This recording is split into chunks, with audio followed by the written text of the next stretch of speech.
Sup guys, FatArchon here, bringing another 40k review. Today I'll be going over the disgustingly resilient Nurgle Daemons to see who comes out on top in the post-Dataslate Chaos Daemons Index. Nurgle is one of my favorite gods, if you guys didn't already know it.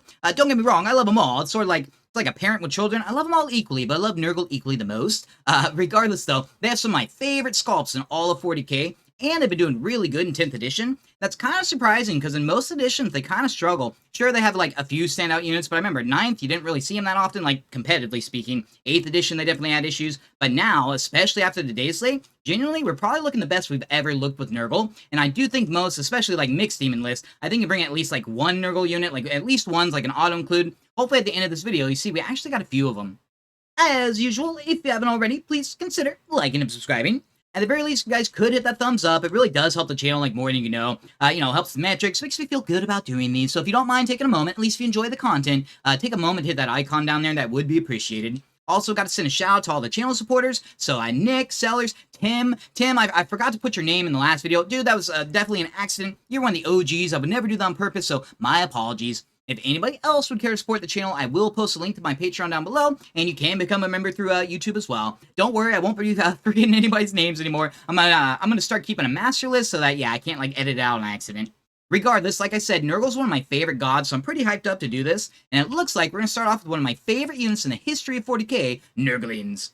So at only 40 points, these guys are insanely efficient. They continue to be one of the best units in the game, in my humble opinion. It's kind of funny, like, when Pariah Nexus first dropped, people were kind of freaking out, like, oh no, Nurglings are dead, nobody's gonna run, like, OC0 anymore, you can't do actions, why would I bring them? Well, dude, they do so much more than just actions. Also, you can still score secondaries with them. Anything that doesn't require an action, so like a positional play, dude, these guys are one of the top units you can ask for. When I score, like, area denial first turn, these guys are so freaking clutch for that. That's 5 points right from the get-go. Literally, my last game that happened on this 40-point unit that I don't care about what happens to them. On top of that, they have a bunch of, like, value on top of that. They're freaking 4 wounds each. They still have an invul. Like, okay, a 6 of them, like, don't rely on that too much. But 12 wounds for 40 points, that is the most efficient, like, points to wound ratio in the entire game. They also have infiltrate. Holy shit, man. You can move block your opponent from the get-go. Again, you can score positional secondaries from the first turn. They are insanely good. They also have, so their output, okay, their output is garbage, but you'd be surprised. They do blink a wound or two off, like, literally anything in the game. With their lethal hits and the number of attacks they have, it's actually not that bad. So they have the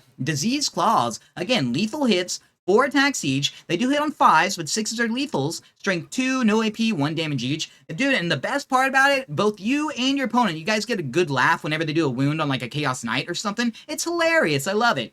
The best part about them, okay, the best part is their infiltrate. The other ability, though, Mischief Makers, I use this all the time. So while an enemy unit, excluding monsters and vehicles, within 6 inches, anytime they make a melee attack, they have to subtract 1 from the hit roll. Dude, that means I basically use them as, like, bodyguards for the rest of my army. If I'm bringing Great Unclean Ones, almost always have Nurglings set directly next to the guy. That way, not only is he T12 with a 4-up, feel no pain, all the other funky stuff, you're also -1 to hit him on top of that.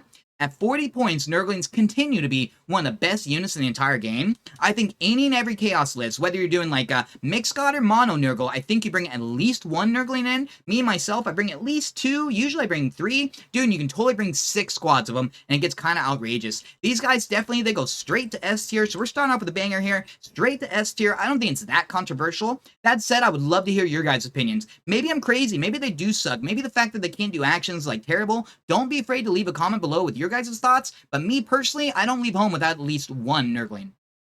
Ooh, alright, next up, we're on to Plaguebearers. So, I follow, like, the GT winning list. Like, yeah, I follow the Chaos Daemons list pretty closely. Unless somebody's going Mono God, I can't think of one recently that didn't bring at least 1 squad of Plaguebearers along, and there's a reason for it. So, they have an ultra-efficient profile for the cost. So, 5-inch move, whatever, but T5, 2 wounds each, and 2 objective control with a 5-up invul save. So for 110 points, you're getting 20 Toughness 5 wounds and 20 objective control. That is fantastic. On top of that, they have okay output. For like a unit that just, like, sits on objectives, yeah, they have okay output. Other, like, skirmishing units will struggle to, like, deal with these guys, and when they get clapped back, it might take a turn or 3, but eventually they will, like, should defeat them. So they have Plague Swords. This is 2 attacks each. It does have lethal hits. Strength 4, -1 AP, 1 damage each. Like I said, it's not like the flashiest thing ever, but if, like, a squad of, like, Raptors or something like that deep strikes into your home field and charges these guys, eventually you should win. What's beautiful too is so they are like really tough to deal with. T5, 2 wounds each, and a 5-up invul save. Unless you have something like super choppy, they are going to take forever to get through these guys. And what I love, once they're below half, once you start taking your battle shock test, you start regenning models. I've totally had games where that happens. I start regenning, and then my opponent's like, okay, I made a mistake, and he just falls back after that.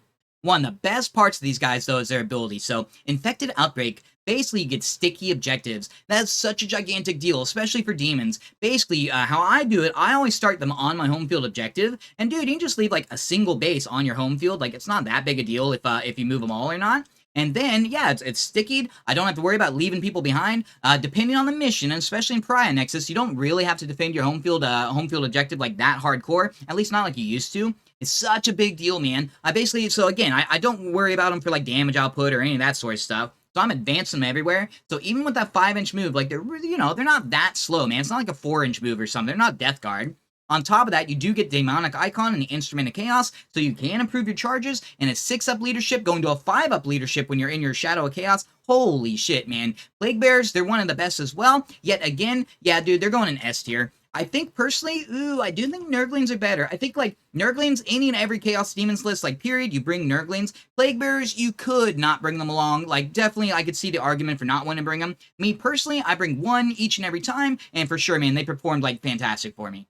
Next up, alright, we're on to the Beast of Nurgle. This is one of my favorite models. How about the profile, though? So only 70 points gets you a really efficient profile. So 6-inch move, toughness 9, so it's basically like a vehicle. Got a 5-up invul save and 7 wounds. They do have 2 objective control for what that's worth.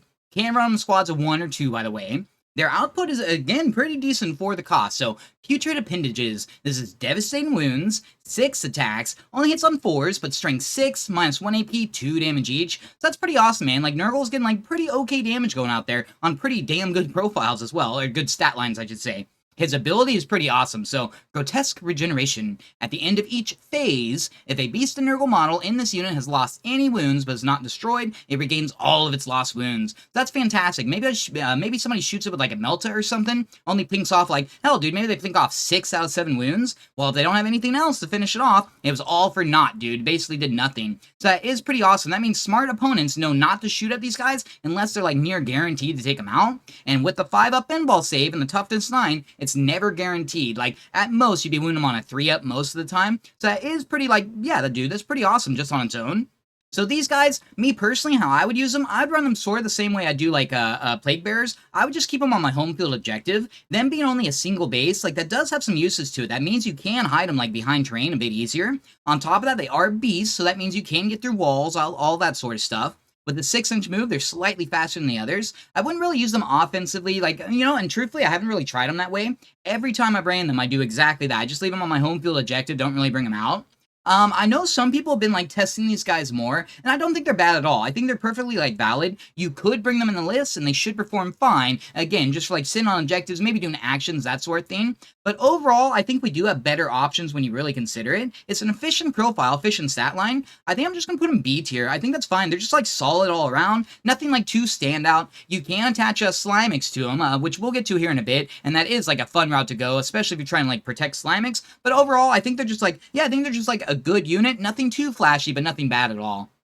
Next up, alright, we're on to Plague Drones. Yet again, another one of my favorite models. I own so many. I own like 18 of these guys, and I love them, man. I love doing the, the Plague Drone Horde list. Regardless, though, so they did get a points drop with the Dataslate, which was very much needed, man. They used to cost more than Blood Crushers, which was kind of silly. That said, yet again, this will be a theme for Nurgle. Really efficient stat line, especially for the cost. So these guys are speedy little devils. 10-inch move, toughness 8, 5 wounds each with a 5-up invul save, and again, 2 objective control. You can run them in squads of 3 to 6, so that's fantastic. Especially if you go the max out squad, I think that is like a clever way to do them. They should be able to like flip objectives, that sort of stuff. They have a ranged weapon, which is kind of rare for like for Nurgle especially. So they have Death's Head. This is blast, lethal hits. It is only 12-inch range, but whatever. D3 shots each, hit on 4s, strength 4, no AP, 1 damage each. So pretty bad damage output, but that's not why you bring them. You bring them for the ability. So they have the Death's Head ability. In your shooting phase, after this unit is shot, you select an enemy unit hit by one or more of those attacks. Until the end of the turn, each time a friendly Nurgle Daemon makes an attack that targets that same unit, you can reroll the wound roll. That is fantastic. Nurgle does kind of struggle with damage output. That's like the big thing. We're resilient, but we don't like clap back that much. That said, you combine that with something like Rotigus, who we'll get to here in a bit. He adds a +1 damage to all of your attacks. It works both shooting and melee, by the way, so if you bring Soul Grinders, like they would especially love that. I do think that's really powerful. On top of it, they have pretty okay melee output. Again, for the cost and considering their Nurgle. So they have 2 weapons. The Plague Sword is just like a Plaguebearer, so lethal hits, 2 attacks. They also, though, they have foul mouth parts. So these are 2 extra attacks. They have lethal hits. They do only hit on 4s, but strength 5, -1 AP, 2 damage each. Yet again, you can buff that with Rotigus up to 3 damage each. Those are all fantastic. On top of it, you can still give them the icon and the instrument. So they're going leadership 6, leadership 5 in your aura, so you're regenerating wounds, and then the instrument is fantastic, man. Maybe you drop them in from Deep Strike. That means that you could get a 5-inch charge out of Deep Strike. Now, these guys won't do the most damage output, obviously, but what they're really good at, man, toughness 8, that means bolters and stuff like that are winning you on 6s. These guys are damn resilient. Even if you only bring 3 models, they're also, it's 5 wounds each, so that's an odd number. So that means like 2 damage weaponry that goes into these guys, really going to struggle to take them down. I like Plague Drones a lot. I especially love them now they went down in cost. They're the same cost as Blood Crushers. I do think Blood Crushers are like slightly better, but obviously if you're bringing a bunch of Nurgle units, then like, yeah, these guys do gain extra value there. I think they're fantastic. I'm not sure if I want to put them A+ or A tier.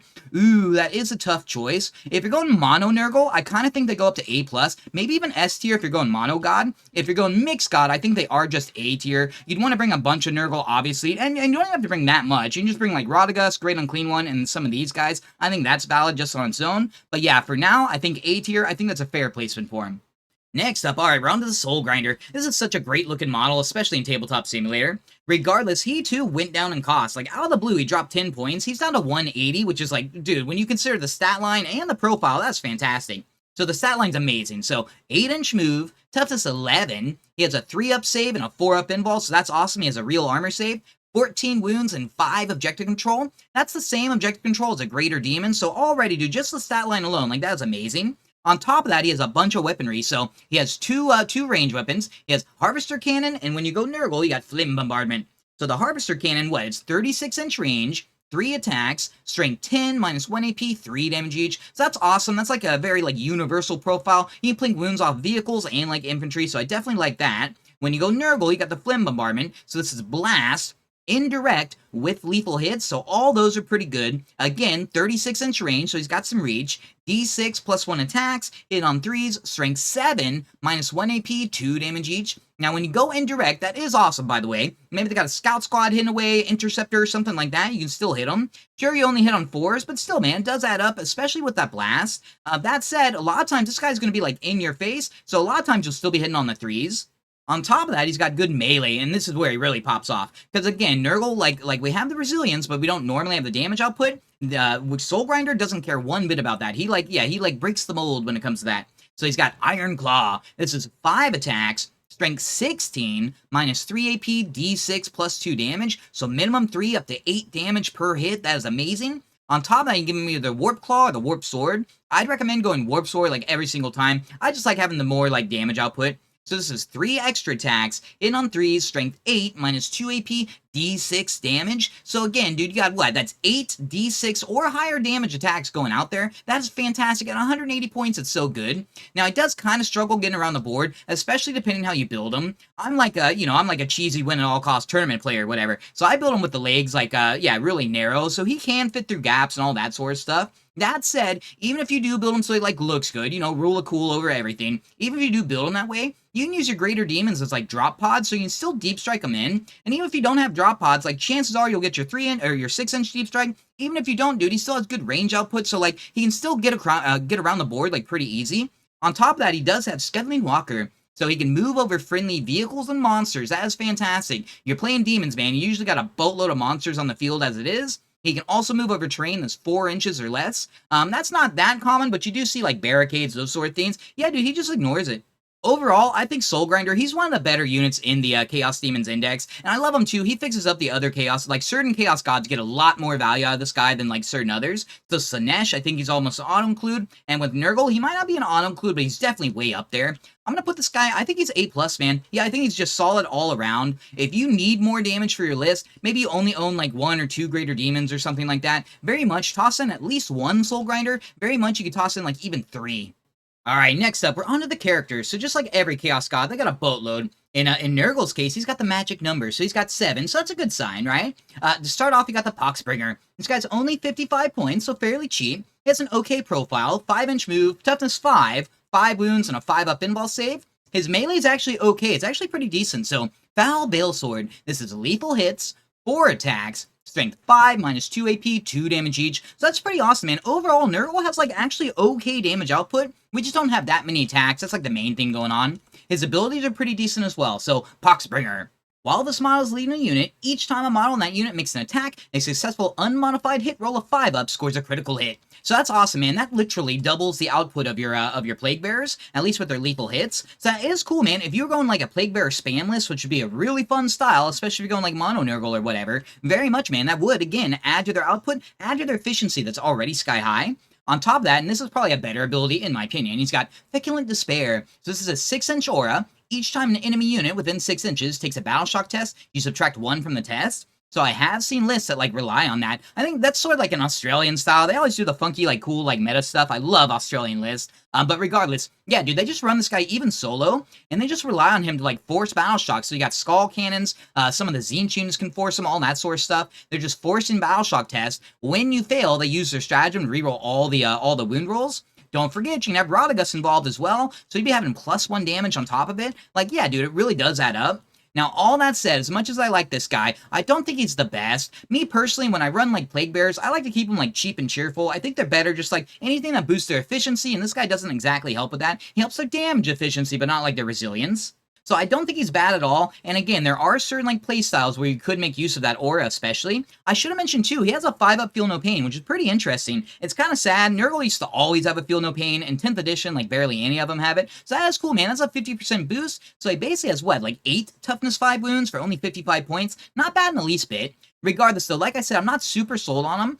It is hard to rank. I'm not sure if I put him B or maybe C tier. You do have to be aware that like you're giving up like assassinate points, those sort of things. I think I'll put him C tier. I could very much see him going B tier. It kind of depends on the list style you're running. Again, if you're going like horde mode, if you're bringing up like 6 squads of Plaguebearers, which again would be really fun to see on the table, he'd probably gain a little bit of value there. But for now, I think C tier. I think that's a fair place for him. Next up, alright, we got Sloppity Bilepiper. So A, he has like the best name ever. B, he's got one of the better models ever, at least for like infantry size. I loved painting him so much, and he's so fun to just like, yeah, look at on the table. Regardless though, so he too is 55 points, same cost as the Poxbringer. He has an identical stat line, but he doesn't have the 5-up Feel No Pain, so he's a little worse there. His melee is a lot worse too, so Meritor does have lethal hits, 4 attacks, it is strength 5, but no AP and only a single damage, so he really does like barely anything in melee. His abilities are okay. He has Jolly Gut Pipes. Again, good name. While he's leading a unit, so Plaguebearers, you add one of their move characteristic, and you can reroll the advanced rolls. I think the second part, reroll and advances, I think that's more useful, to be honest.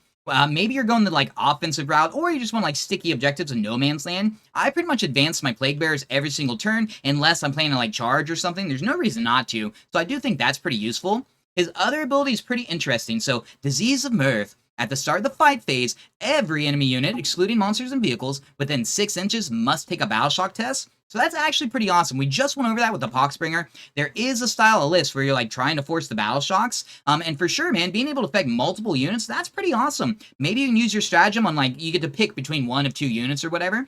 That said, for 55 points, he's way worse than the Poxbringer, in my opinion. Reroll and advance is, like, cool and all, but again, I like him cheap and cheerful. I don't want to, like, pay 55 points just for the rerolls and the potentially being able to cause battle shocks. The fact it doesn't work on monsters and vehicles, aka some of your main targets, like, that kind of holds him back, too.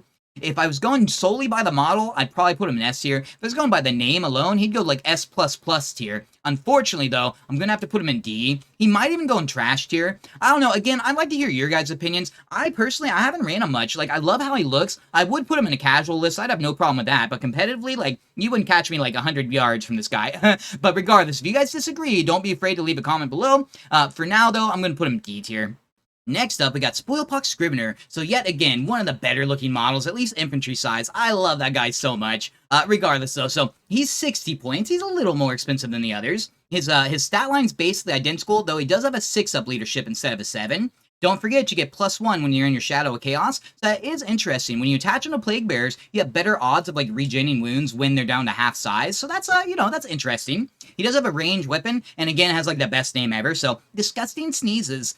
This is Pistol Torrent. It is only 6-inch range, and it's only strength 3, no AP, a single damage. So not the best thing ever. Even to chaff, like, you'd be lucky to kill a few of them. On top of that, his melee's a little bit boosted, so he's got Plague Sword and Distended Maw. This is lethal hits, 6 attacks, strength 5, -1 AP, 1 damage each. So it doesn't have the best damage, but still getting 6 attacks out, like, that's not the worst thing ever. His abilities are pretty okay, so keep counting. While this model is leading a unit, melee weapons equipped by models in that unit have the Sustained Hits 1 ability. Unfortunately, I'd rather have the, like, lethals on 5-ups than sustained hits. They do have okay output, strength 4, -1 AP, a single damage. Not the worst thing ever for the cost you're paying, but regardless, sustained hits is like, it's really not what I'm looking for with Plaguebearers. His other ability is much better though, so meet your quota. While he's leading a unit, you add 1 to their objective control. So you get what? You get 32 objective control combined with Spoilpox Scrivener in there too. That is actually pretty fantastic. Don't forget the demons have a 3-inch deep strike stratagem. You also have the Realm of Chaos, so you can jump all around the board with their sticky objective on top of that. Like, dude, that is actually pretty powerful,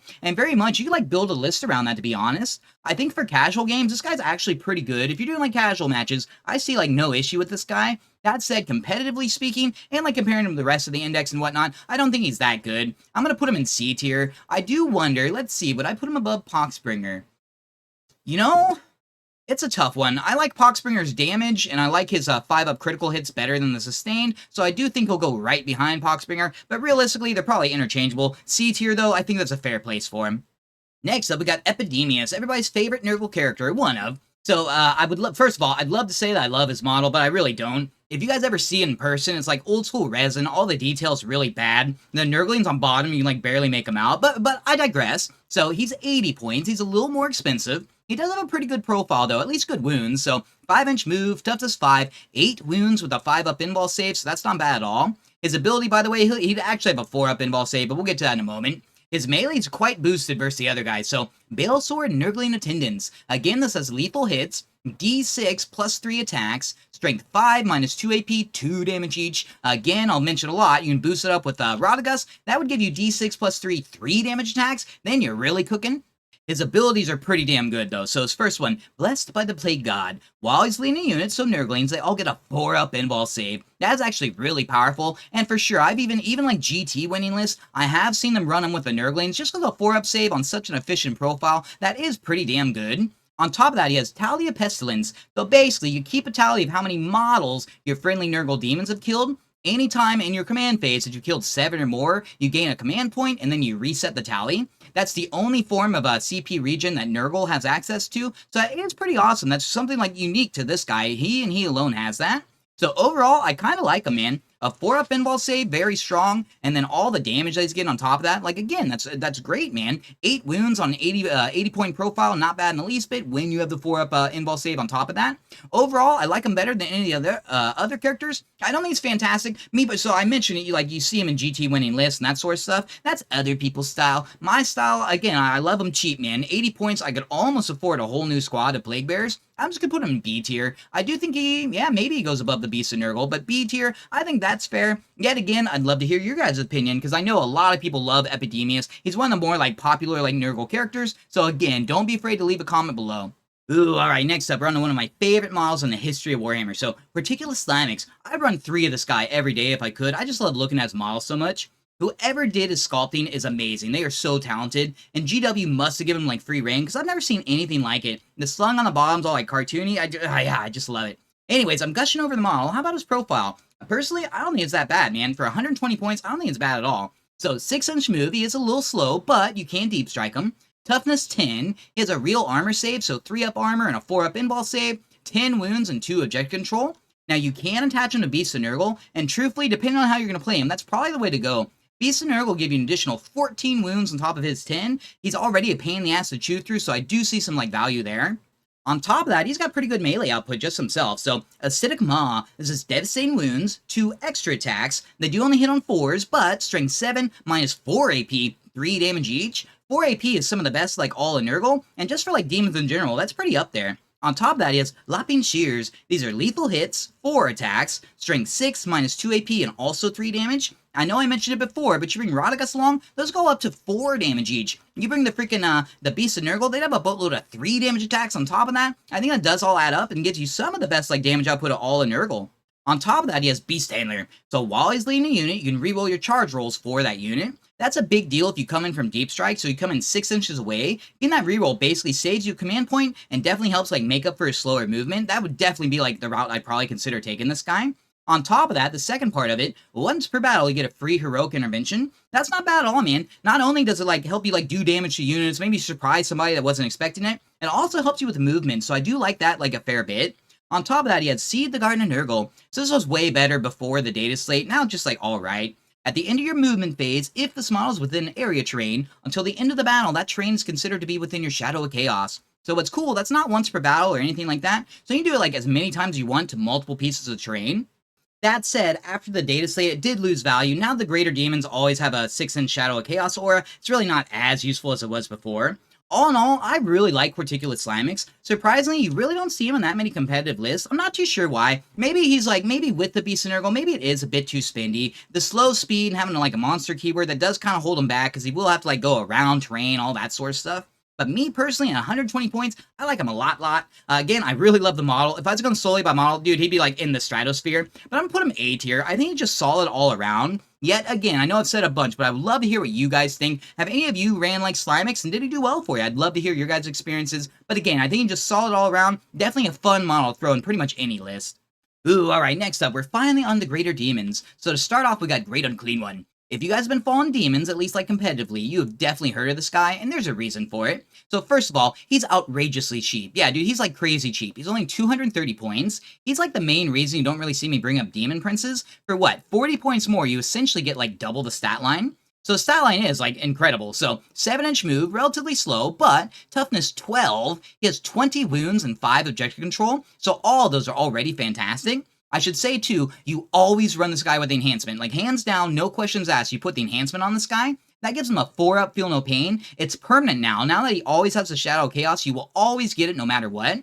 That's essentially double your wounds. So suddenly he goes to 40 wounds equivalent with T12 on top of it. That is crazy good. He's also got pretty okay output. Considering his cost, it's not bad at all. So you can choose between the Plague Flail or the Bile Blade. Me personally, I go the Flail every time. That said, if you're bringing Rotigus along, the Bile Blade does gain a little bit of value because then it goes to damage 3. But I still like the Flail, mainly just because it's range, and technically it has more attacks as well. So it is only 6-inch range, but D6 plus 1 attacks, hitting on 3s, strength 7 minus 2 AP, 2 damage each. So that's great into infantry. He does have an ability that will subtract from your target's toughness, so even into vehicles, even big vehicles, you'll still win them on 5s at least, and into elites, T8 and below, you knock them down to T7, suddenly you win on either 4s. A lot of times you end up winning them on 2s if they're toughness 4. On top of that, he has Putrid Vomit. So this is awesome. This is a flamer. Gives you a little bit of Overwatch play, not that you'd really spend a CP for it. It is 12-inch range, D6 plus 3 attacks, strength 5 minus 2 AP, 1 damage each. Like I said, you can subtract toughness, so T10 vehicles just still win them on 5s. Definitely yeah, definitely think there's some value there. In melee, he's no slouch either, so always go with the Bile Sword. You could give him the Doomsday Bill, but don't ever do that. So Bile Sword, if you go the strike profile, it's lethal hits, 6 attacks, hitting on 2s, only strength 8, but minus 2 AP and D6 damage. That lethal hits is actually pretty big. I rely on that all the time. You'd be going into Questoris Knight or whatever. Chances are you'll get at least 1 auto wound on it, and then if you roll a little lucky, you get 2 or 3, well, 2 more on top of that. So not bad in the least bit. He will hold his own. Now that said, I don't use him at all for his damage output. He's mainly there to yeah, just be resilient. My normal game plan with this guy is just rush into no man's land, get onto objective, and just sit there the rest of the game. If somebody wants to come in, like, mess with me, like, be my guest, man. You're gonna be tied up for the rest of the game doing that. Hopefully I'm bringing a Bloodthirster, Bellicor, something like that to, like, support him, finish off who's ever, like, messing with them. But yeah, his reason for being there isn't really the damage output, it's mostly just for his resiliency. Speaking of resiliency, so he actually helps the rest of your army with that. So, Demon Lord of Nurgle. While friendly Nurgle demons within 6 inches of this models in that unit have a 6-up Feel No Pain. A 6-up Feel No Pain is about the same as like a 20% boost, so that's not the best thing ever, but you gotta think that like most of our models have a higher wound count than normal, so that does add up over time and can be clutch. Yeah, definitely can be clutch from time to time.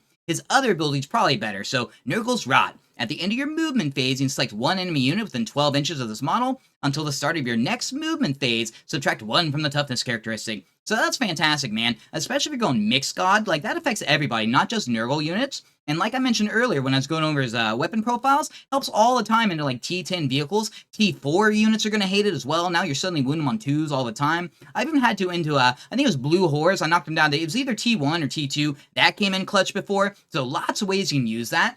Great Unclean One, if you guys didn't already know, he's going tip-top of S tier. And in fact, I'd be tempted to make like a Great Unclean One tier. This guy is the best like Chaos Demon model in the entire army, in my opinion. He's an auto-include in every single list ever. At 230 points, he's just so incredibly competitive. I've seen people like complain about him. I don't think he's brokenly OP, by the way. He might be slightly overcosted, but you gotta think, even if and when they do increase his cost, it's only gonna be like 20 points or something. We're still gonna run him. We're still gonna bring the enhancement. It's really not changing anything. So like, I don't think he's like brokenly OP in the least bit, but very much he is the most efficient demon that you could possibly ask for.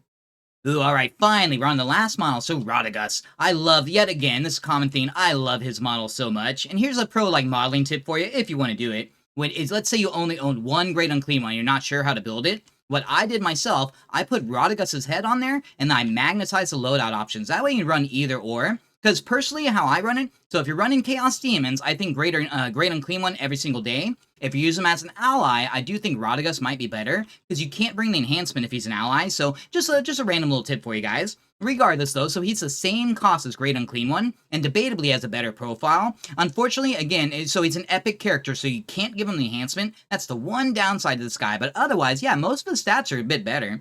So same 7-inch move, toughness 12, but it does have 22 wounds. That's fantastic. If you keep him next to the Great Unclean One, which often you will, he'll have a 6-up Feel No Pain on top of that.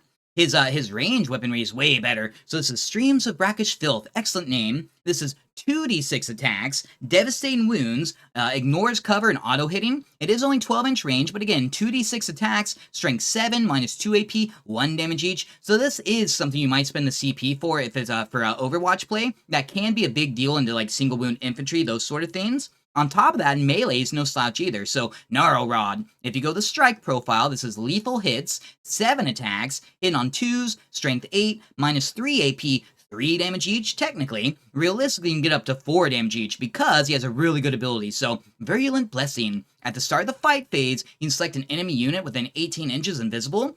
Until the end of the phase, each time a Nurgle Demon attacks that model, add 1 to the damage characteristic of that attack. That is incredibly powerful. Again, Nurgle kind of struggles with the damage output. We have the toughness, and we do actually have like okay damage. We don't have like the number of attacks. Well, that helps boost up so that every attack that does hit suddenly is more valuable.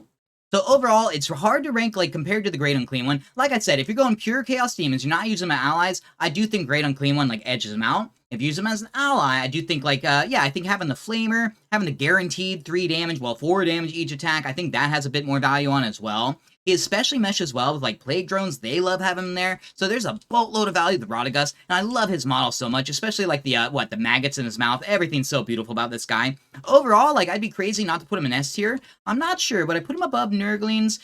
You know, I wouldn't. I do think Nurglings are still better, because for sure, you don't have to bring Rotigus. He's sort of like an if you want sort of option. Even Mixed Demon or even Mono God, you could bring like 3 Great Unclean Ones and just like call it a day. I wouldn't really do that. That's kind of crazy. Of course, you bring Rotigus at that point. He's boosting up their damage. Like, why wouldn't you? But regardless, S tier, of course I'm putting him there. I think that's a fair place.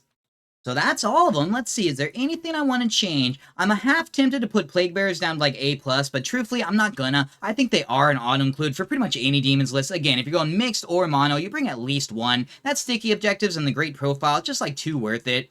Otherwise, I guess I could see like Slimux going down to B. I know a lot of people don't really run him, but I myself, this is my list. So I'm gonna ride it my way. I think he does belong there. As usual, guys, I would love to hear your guys' opinion. If you guys think I overrated or underrated like anything, don't be afraid to say. I say it all the time too. It's not just for me; it's for other players as well. There's a lot of like Nurgle lovers out there, so the more info we can get out there, the better. Regardless, I hope you guys enjoyed the video. If you haven't already, please, give the video a thumbs up if you could. If you watched this far, come on, man, take the second to hit that icon. As usual, if you'd like to support the channel, I will post a link to my Patreon down below, and you can become a member through YouTube as well. Either way, I hope you guys enjoyed the content. Best luck out there, guys, and remember, death to the false emperor.